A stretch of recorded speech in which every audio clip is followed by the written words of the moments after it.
Todos nós temos a esperança que moraremos no céu. Mas hoje nós já experimentamos a presença do Espírito de Deus, que enche o nosso coração de alegria, para que a partir da esperança do céu, vivamos hoje à luz do Evangelho e transformados pelo poder da Palavra de Deus. Amém? Boa noite, na graça e na paz. Vamos abrir a nossa Bíblia em Mateus, capítulo 5.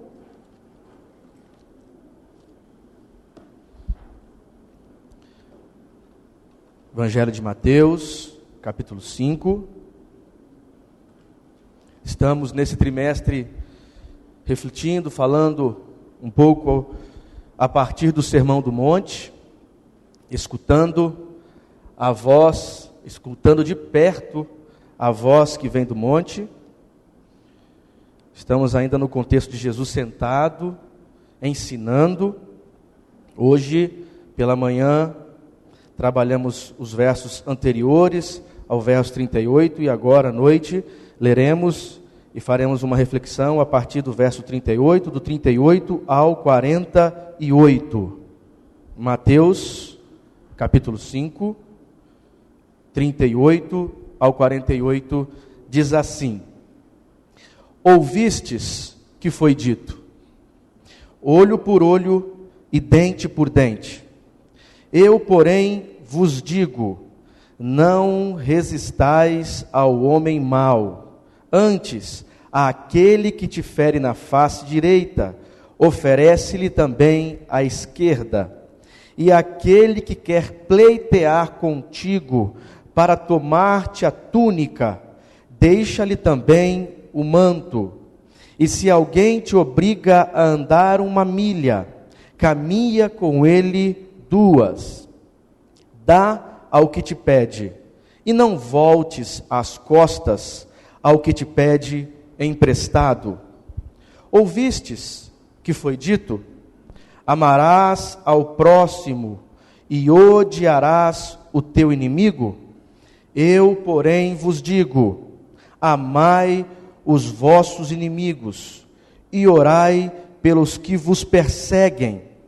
Desse modo vos tornareis filhos do vosso Pai que está nos céus, porque Ele faz nascer o seu sol igualmente sobre maus e bons, e cair a chuva sobre justos e injustos.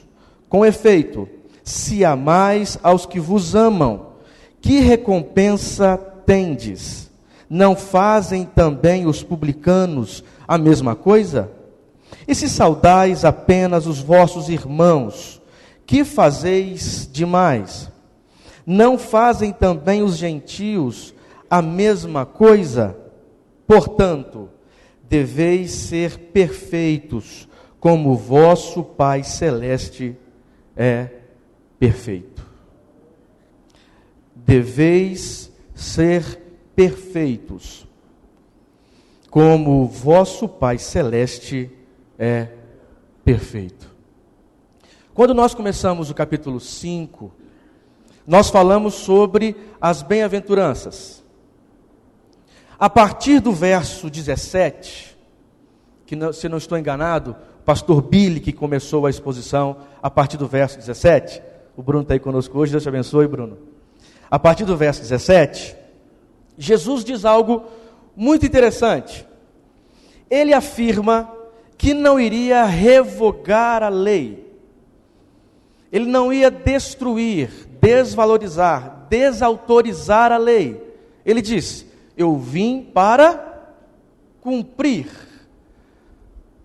Essa expressão é um pouco difícil às vezes de entendermos, porque parece que Jesus está dizendo que ele iria obedecer aquelas mesmas leis que, ao lermos o livro de Gálatas, a epístola aos Gálatas, parece que não possui mais o seu peso, no peso de obediência literal. A ideia aqui é que Jesus se pronuncia como um rabi, como um mestre. Logo no começo do Sermão do Monte, ao subir ao monte, ele já se posiciona como alguém que vai ensinar. E era comum os mestres interpretarem a lei. Interpretar a lei, por mais diferente que fosse essa interpretação do que supostamente alguns pensassem ser a interpretação original, não era nunca desqualificar a lei. Então Jesus começa, a partir do capítulo 5, verso 17, a interpretar a lei a partir dos seus interesses, que são os interesses do Pai. Interpretando, não tira nenhuma vírgula, não arranca nenhum i, mas nos aproxima, nos ensina um olhar mais profundo sobre a lei. Como um rabi e como os outros mestres da época, ele agora faz a sua proposta de leitura da lei. E se nós compreendêssemos um pouquinho o contexto no qual esse texto está, estamos diante de um cristianismo que surge em disputa com o judaísmo. E o judaísmo tinha os seus mestres da lei, aqueles que compreendiam a lei, e um grupo de afirmações e de obrigações que surgiram a partir de interpretações da lei. Agora Jesus e a comunidade que é dona deste texto começa a expor a partir dele o que seria compreender profundamente essa lei. E se você observar a continuidade dos versos depois do verso 17, você vai perceber que Jesus começa a vencer a exterioridade da lei e começa a mexer no tema das motivações. Ele vence na sua interpretação a religiosidade fria, fruto de obediência a regras, e começa a mexer com coisas profundas do ser humano. É como se Jesus dissesse: olha, alguns tratam a lei a partir da simples ideia de uma obediência mecânica a regras, as quais todos podem ver num culto ou num rito marcado simplesmente pelo exterior. Eu agora, como um rabi, como um mestre, vou levá-los a águas mais profundas, para que vocês sejam capazes de observar a lei agora com um olhar muito mais sensível. Então ele fala de adultério e mexe com a ideia do adultério. Então ele fala de morte, de matar, e mexe com a ideia de matar, aprofunda mais. Ele fala sobre os desejos, mas não vincula somente esses desejos a práticas exteriores, mas penetra dentro da alma humana, onde são guardadas às vezes as coisas mais ruins, as coisas mais duras, mais ridículas, mais malignas. Porque talvez nós sejamos capazes de esconder com o exterior enganador as ações, as intenções e as motivações mais obscuras no fundo de nossa alma. Então Jesus, ele sai desse âmbito, desse espaço do exterior e começa a entrar dentro da alma humana, das motivações, e propõe uma transformação que vence isso que se pode ver e alcança as estruturas, para que realmente alguém possa dizer: eu sirvo a Jesus. E se você observar o texto que nós aqui estamos lendo ou observando hoje, ele tem algumas coisas como o rabi a nos ensinar. E ele continua partindo daquilo que eles sabiam, da tradição que tinham. Tradição esta na qual ele também estava. Se eu pudesse dar um título para a nossa reflexão hoje, seria: o que o rabi tem a nos ensinar? O que o rabi, o mestre, tem a nos falar nestes versículos 38, 39, 40, até o versículo 48, que é a continuação dessa releitura da tradição judaica. Observando o texto, o que me parece, logo no verso 38, ele está dizendo o seguinte: que para vencer essa exterioridade da lei e alcançar coisas mais profundas, precisamos nos desprender. Nos desprender do quê? E ele vai agora falar sobre isso. Olha o verso 38, o que ele diz: ouvistes o que foi dito? Olho por olho, dente. Ele está aqui trazendo à memória Levíticos capítulo 24, verso 19, que diz assim: se alguém causar defeito em seu próximo, como ele fez, assim lhe será feito. Fratura por fratura, olho por olho, dente por dente. Como ele tiver desfigurado algum homem, assim se lhe farás. A lei do talião. Se alguém fez algo contra o outro, com a base na legalidade judaica, o outro teria liberdade de retribuir. Uma reciprocidade da violência, uma reciprocidade do ódio, um responder na mesma altura aos danos causados pelo outro. E então o verso continua, e Jesus então diz: eu, porém, vos digo, não resistais ao homem mau. Em algumas traduções, na que está projetada, diz como?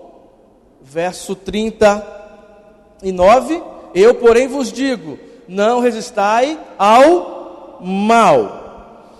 Ele então começa a falar, porque resistir aqui, a expressão usada para resistir, é o mesmo que enrijecer. É como se ele dissesse, não reajam contra. Como se dissesse o seguinte: olha, se alguém quiser tomar algo de sua mão, não resista. Deixe. Seja desprendido a ponto de permitir que leve. E ele aprofunda isso na continuação do texto e começa a dar alguns exemplos de desprendimento. Olha o que o verso continua dizendo: antes, aquele que te fere na face direita. Palavra dificílima, né? Oferece-lhe também o quê?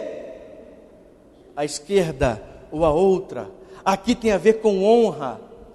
No mundo antigo, acertar a face do outro era tomar a sua honra. Aí Jesus está dizendo: olha, não retribua o mal com o mal, não enrijeça, se despreenda inclusive da honra se for preciso. Se alguém te insultar, era um grande insulto acertar a face do outro. Ele diz: vire a outra face. Então ele começa a falar, se desprenda até mesmo do desejo de honra, do interesse de ser honrado, de não aceitar ser insultado. Mas pelo quê? E para o quê? Ele continua o texto dizendo: se alguém pleitear contigo para tomar-te a túnica, deixa-lhe também o quê? O manto.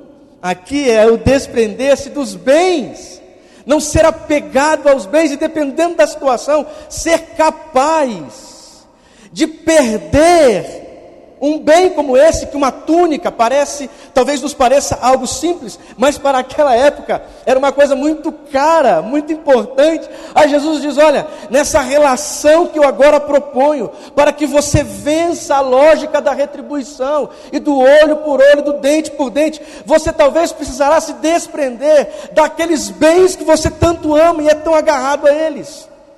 E ele continua e aprofunda mais a reflexão, e diz: e se alguém te obrigar a andar 1 milha, faça o quê? Caminhe 2. É como se ele dissesse: olha, se despreenda até do tempo. É como se Jesus ensinasse a lógica da tradição na qual vocês estão. Ela é marcada pelo desejo sempre incontrolável de ver os seus desejos, os seus interesses, a sua honra, os teus desejos de acúmulo de bens, o seu tempo, como a coisa mais importante. Aqui Jesus está ensinando que às vezes na relação você precisa se desprender disso. E quando somos apegados demais a estas coisas, nos ofendemos com facilidade quando as perdemos.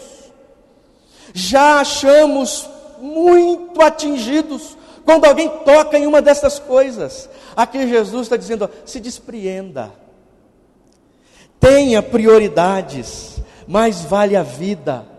Mais vale a oportunidade de andar com alguém 2 milhas. Mais vale ensinar uma grande lição para aquele que é violento. Mais vale ensinar uma grande lição para aquele que é cheio de desejo de tomar o que é do outro, do que se enrijecer, do que afrontar. Mas para que isso seja possível, Jesus está querendo nos dizer, nós precisamos nos despreender. É um problema, isso nós vemos na história, quando irmãos e irmãs não conseguem se despreender, às vezes, daquilo que é de direito. Quando olhamos a história da igreja, vemos em diversos momentos que aqueles que serviam a Jesus, por conta do orgulho, por não terem coragem de abrir mão de algumas coisas, agiram com profunda violência e reciprocidade de violência. A fé cristã não nos ensina a perseguirmos alguém por aquilo que cremos e achamos importante ser nosso. A fé cristã nos ensina que somos perseguidos por aquilo que cremos e por aquilo que achamos ser nosso. A fé cristã não nos ensina que boicotamos as pessoas por nos sentirmos ofendidos. Pelo contrário, por conta da nossa fé, somos às vezes boicotados e ofendidos. Aqui a lógica é a lógica do despreendimento. Então, nesse sentido, não somos fracos. Talvez alguém leia isso e diga, mas isso é fraqueza. O mais forte está vencendo, está me tomando. Aqui a força está exatamente no despreendimento, na capacidade de às vezes perder para ganhar, de abrir as mãos para conquistar, ser capaz de soltar, para que de alguma maneira a gente gere vida e transforme a vida das pessoas. Virar a outra face não é fácil, porque a gente fica o tempo todo militando por nossa causa, não aceitamos aqueles que nos ofendem. Quando tocam em nosso interesse, a gente já perde o controle. Jesus aqui está dizendo, tenha um coração tão sensível, tão humilde, tão profundamente espiritual, a ponto de ser capaz de retribuir com a outra face o tapa que você recebe de alguém sem escrúpulos e sem violência. Se desprender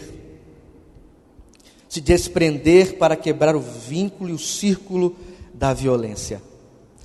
Outra questão que Jesus levanta e que o Rabi nos ensina aqui neste texto, ou neste bloco de versículos, é que aquele que consegue ouvir a sua voz, aprende que devemos vencer o mal com o bem. Olhe o verso 41, o que diz. Se alguém te obriga, verso 42, verso 42, dá ao que te pede e não voltes as costas ao que te pede emprestado. Nos parece que esse versículo está meio fora de lugar, né? Uma discussão a respeito de como tratar o inimigo, como tratar aquele que nos ofende. Aí surge o verso 42, sobre empréstimo. O que isso tem a ver? Esse versículo precisa ser lido à luz de toda a discussão, aqui, que começa no verso 38 e vai até o verso 48. A ideia aqui é o quê? É você responder com benefícios, ou seja, emprestar, não virar as costas, exatamente para aqueles que de alguma maneira cria um dano para ti. Se você observar o texto do olho por olho e dente por dente, esse texto entra, esse verso 42 entra como uma resposta a olho por olho e dente por dente. É como se Jesus ensinasse: responda com o bem, até mesmo àqueles que te tratam mal. É agir com justiça, responder com misericórdia, responder com perdão, responder com cuidados, responder com auxílio e com ajuda àqueles que, pelo contrário, agem de maneira ruim contigo, de forma maligna, que te excluem, que te rejeitam e que de alguma maneira tomam a tua capa, fazem que você ande mais uma milha.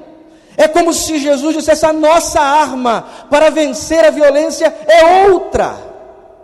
A nossa arma para vencermos as grandes discussões, os grandes conflitos, é outra arma. Esta arma é o amor, esta arma é a misericórdia, esta arma é o perdão, esta arma é o cuidado, esta arma é a reciprocidade da empatia, é a reciprocidade do cuidado e da oração.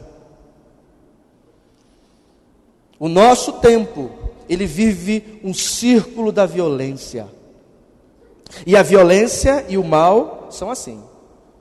Quanto mais você responde com injustiça, quanto mais você responde com perseguição, quanto mais você responde com afronta, mais isso vai frutificando na relação. Quando olhamos a história, por exemplo, de pessoas como Martin Luther King, Mahatma Gandhi, e junto deles, inspirou-os Jesus, percebemos que a melhor maneira de respondermos às afrontas, que a melhor maneira de respondermos à perseguição, é sim enrijecermos com amor. Não é aceitarmos a injustiça, mas respondermos à injustiça com misericórdia, com justiça, com retidão e com cuidados. Quando estava em Aracruz, um jovem me procurou lá em casa e disse que estava muito chateado com um rapaz. Eles haviam moraram juntos numa cidade. E este rapaz, sobre o qual ele estava falando, a respeito do qual ele estava falando, havia feito algo terrível contra ele, a ponto de ter problemas no emprego, saiu do emprego por conta disso, precisou voltar para Aracruz, que eu acho uma coisa muito boa, mas para ele não tinha sido. E ele havia recebido um telefonema, e a pessoa que para ele telefonou disse que havia um emprego numa empresa muito boa, e este emprego exigia um tipo de formação, uma quantidade de experiência e certas aptidões que exatamente aquele rapaz que havia tratado mal se encaixava. Aí ele chegou para mim e falou assim: olha pastor, agora eu vou retribuir, agora é a minha vez. Eu falei: você está pensando em fazer o quê? Simplesmente vou ficar na minha, e quando o emprego sair, faço questão de ligar para ele e dizer que o outro já está em seu lugar. Aí eu falei: não, você não vai fazer isso não.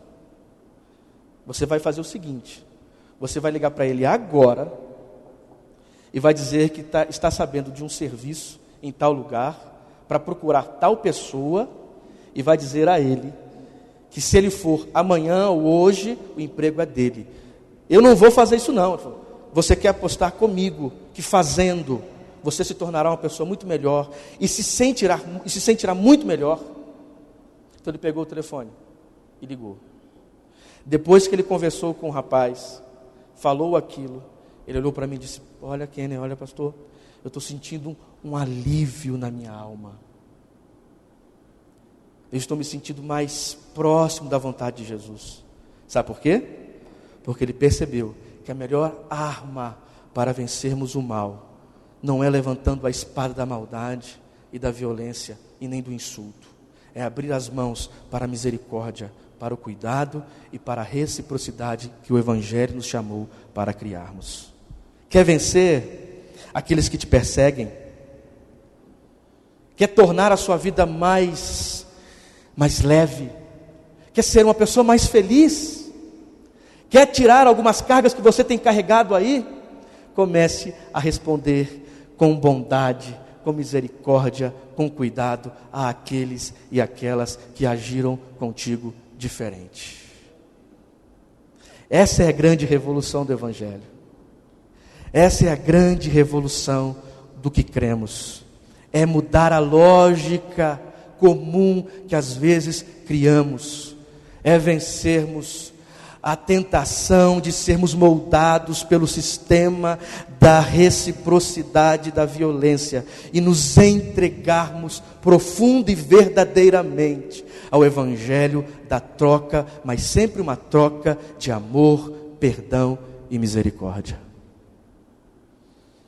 Eu te convido nesta noite a fazer uma análise da maneira como você tem tratado as tensões na sua vida. Em todas as relações, em sua casa, em seu emprego, com as outras pessoas. Comece hoje a distribuir o bem, mesmo em resposta a coisas ruins que fizeram contra você. E isso nos tornará muito mais próximos de Jesus. Porque quando Jesus estava no caminho da grande morte, da cruz, e havia então sofrido a dor daqueles pregos, e a vergonha da cruz, ele olhou para os seus algozes e disse: Pai, perdoa-lhes, porque eles não sabem o que fazem. É como se Jesus dissesse: eu retribuo com perdão, eu retribuo com amor a falta de compreensão, a ignorância e o insulto. Se assim fizermos, se assim ouvirmos o Rabi, certamente poderemos nos chamar filhos de Deus. E ainda, para a gente começar a terminar, o Rabi nos ensina que devemos ter um amor completo ou maduro.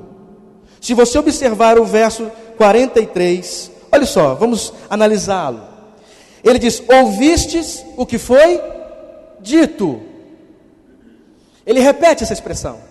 E quando ele fala em ouvistes o que foi dito, ele se refere tanto à lei, à Bíblia hebraica, o Pentateuco, a Torá, como também às coisas que os pais falavam, que a tradição alimentava.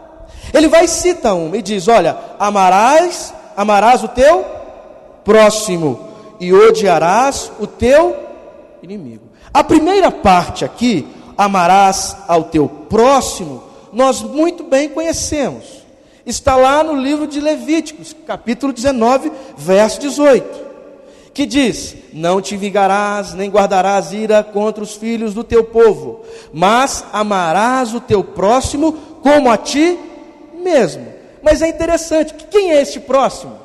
Na tradição judaica, o próximo era alguém que pertencesse ao povo. É tanto que o texto diz no início, lá do capítulo 19 de Levíticos, que deveriam não se irar contra aqueles que pertenciam ao povo. Ele diz: amarás o teu próximo. Que próximo é esse? Iguais. Pessoas que pertencem ao mesmo vínculo. Pessoas que pertencem ao povo. Aí ele continua a argumentação e diz: e odiarás o teu inimigo. Isso aqui não está em Levítico, nem na Bíblia hebraica. Isso aqui está na tradição dos pais, fruto de uma leitura lá de um texto que nós não conhecemos muito, conhecido como Levítico, ou Eclesiástico, não Eclesiastes, Eclesiástico, que é um texto conhecido da tradição judaica, que dizia o seguinte: que você deveria abençoar os justos, ajudar os bons, os maus, os que não pertenciam ao povo, deveriam ser odiados, perseguidos, não abençoados. Aí Jesus começa a explicar: olha, esse tipo de leitura é uma leitura pobre e limitada a respeito do amor. Aí no verso 44 ele diz: eu, porém, vos digo, amai os vossos inimigos, orai pelos que vos perseguem, desse modo vos tornareis filhos do vosso Pai, que está onde? Nos céus. Aí depois ele cita quem é este Pai que está nos céus. Ele diz que este Pai faz o sol ficar sobre justos e injustos, a chuva também sobre justos e injustos. Esse Pai que dizemos ser filhos, não exclui uns, abençoa uns, amaldiçoa outros, valoriza um grupo, desvaloriza outro. Não, ele diz, por serem seres humanos e necessitarem de sua misericórdia, ele faz chover, ele faz o sol sobre todos eles. Aí lá no verso 48, ele diz, portanto, deveis ser perfeitos, como vosso Pai Celeste é perfeito. A expressão perfeita aqui é muito interessante. É completo.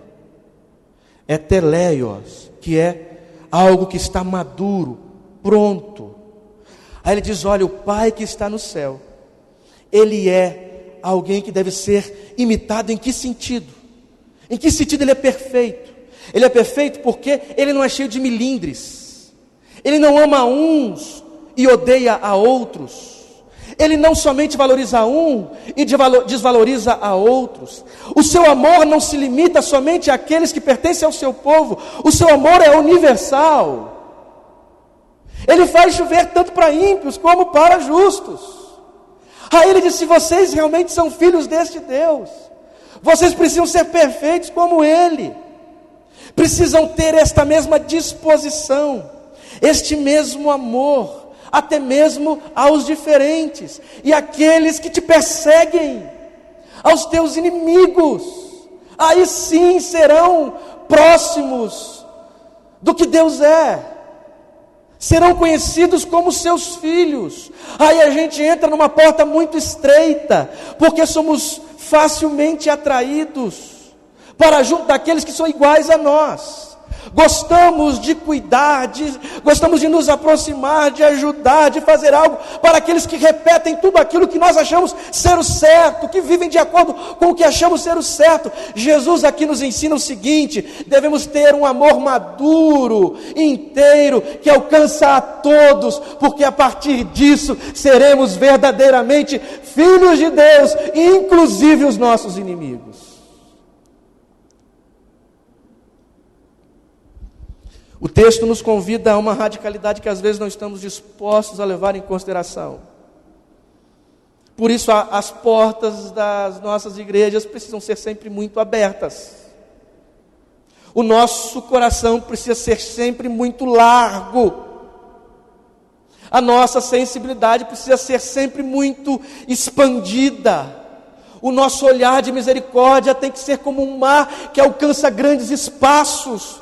A gente não pode separar uns dos outros, cuidar de uns, esquecer dos outros. A gente não pode desejar estar sempre do lado e ouvir e cumprimentar e gostar e desejar aqueles que somente reproduzem muito bem o que gostaríamos que reproduzissem. A gente precisa aprender com o Pai que está nos céus, que o nosso chamado e a nossa vocação é para que a chuva caia para todos e o sol também alcance a todos. Desta disposição deve ser a mesma que move o nosso ser e o nosso coração. Por isso, amemos até mesmo aqueles que nós tratamos como inimigos. É ver além daqueles que estão do nosso lado. É amar até mesmo aqueles que nos odeiam. Isso é fácil, irmãos? Não é fácil não. Mas o texto nos diz o seguinte: para que a gente possa dizer, para que nós possamos dizer que somos quê? Filhos de Deus.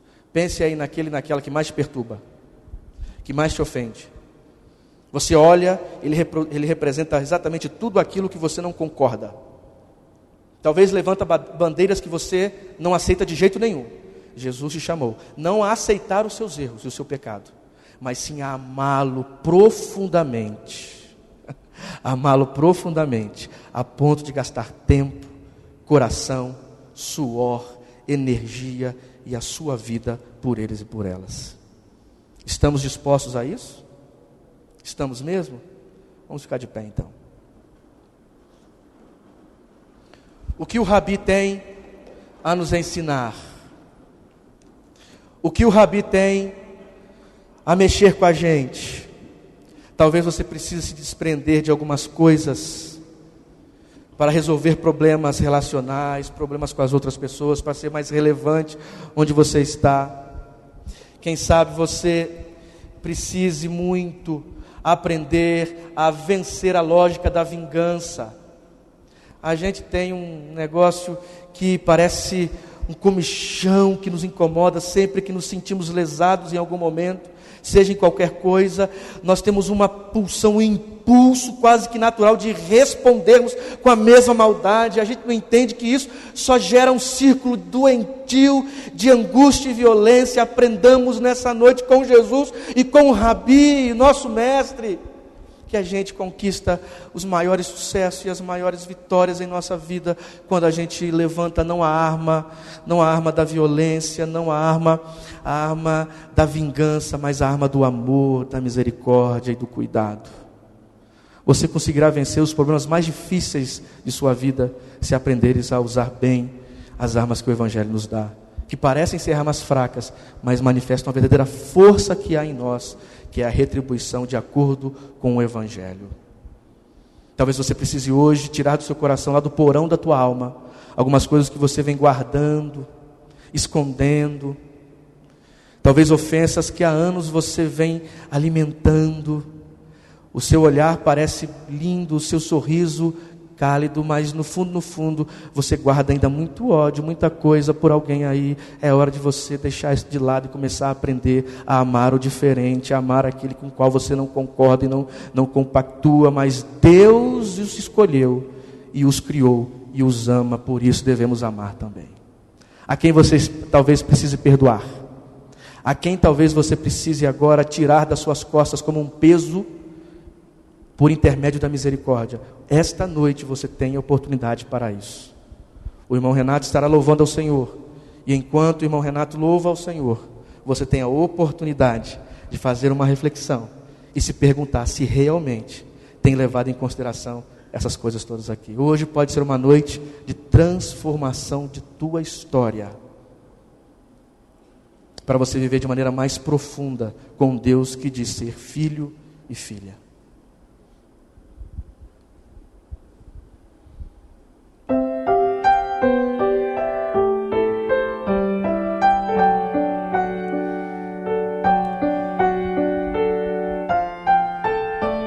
Feche teus olhos, vamos orar.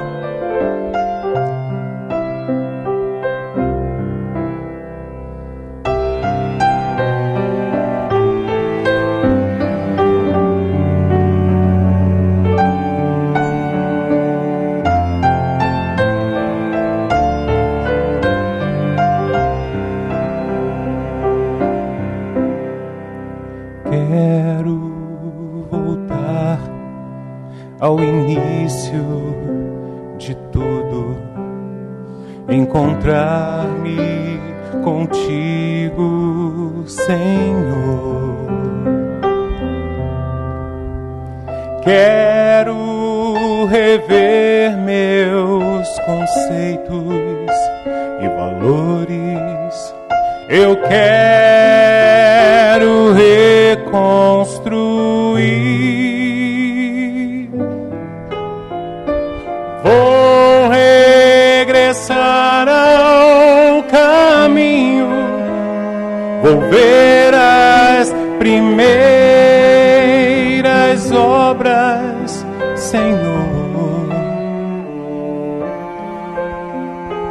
Eu me arrependo, Senhor, me arrependo, Senhor, me arrependo, Senhor. Eu quero voltar ao primeiro amor, ao primeiro amor. Eu quero voltar a Deus. Senhor Jesus, Eu quero Deus que nos convida a superarmos a exterioridade da religião e da lei. Mexe agora, Senhor, profundamente conosco. Deus, ajuda-nos, ó Pai, a nos desprendermos de algumas questões, de algumas coisas, de perdermos em alguns momentos, ó Pai, para não perdermos uma vida, não perdermos uma relação saudável, não perdermos um casamento, não perdermos a paz, ó Deus.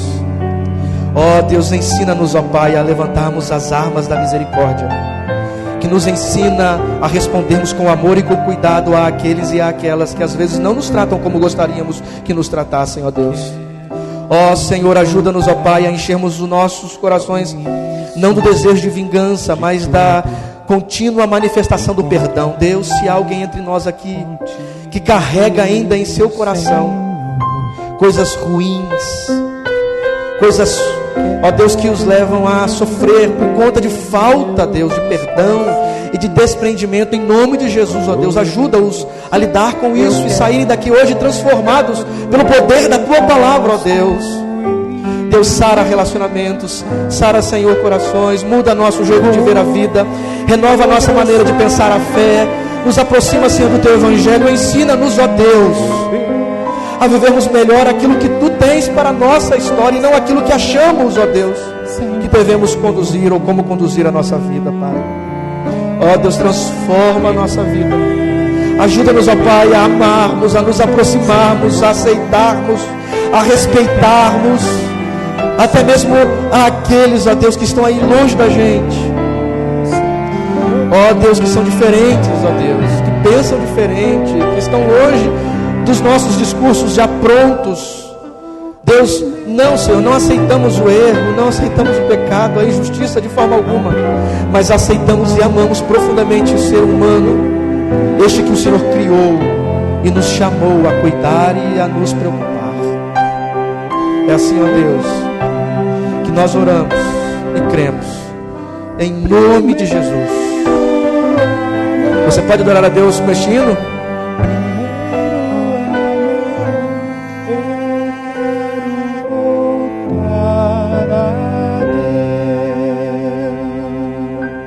Amém. Deus abençoe. Podemos assentar. Deus abençoe. Obrigado, pastor Kenner. Obrigado, irmão Renato. Meus irmãos, nós estamos concluindo o nosso culto. Muito agradecidos a Deus pelo que aconteceu aqui nesta noite. Eu quero lembrar que os adolescentes todos têm um encontro agora, imediatamente após o culto, ali na galeria, com o pastor Billy. Eu quero lembrar a convocação do pastor Edemir para a oração todos os dias, às 9h, não é? Há muitos comunicados no boletim.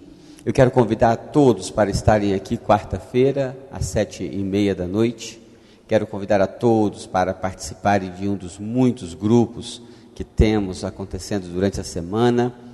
E no dia 23 de fevereiro, daqui a 15 dias, permitindo Deus, nós vamos ter aqui batismos. Se você deseja ser membro da igreja, fale com um dos pastores da igreja ainda hoje, para você se organizar quanto a isso, tá bom? Se você quer pedir a sua carta, você já é membro de outra igreja, está de mudança para Petrópolis, também teremos prazer em conversar com você. O pastor Kenner vai estar à porta, despedindo a congregação, logo após o recepcional. Nós vamos ouvir o pós-lúdio, e eu gostaria, se esses irmãos não se importarem, eu gostaria de ter uma palavrinha com o irmão Antônio e a irmã Esmeraldina, aqui no meu gabinete, assim que o culto terminar, se esses irmãos não se importarem, tá bem? Então, vamos ouvir o pós-lúdio, e assim nós estamos concluindo o culto. Que o Senhor a todos abençoe ricamente.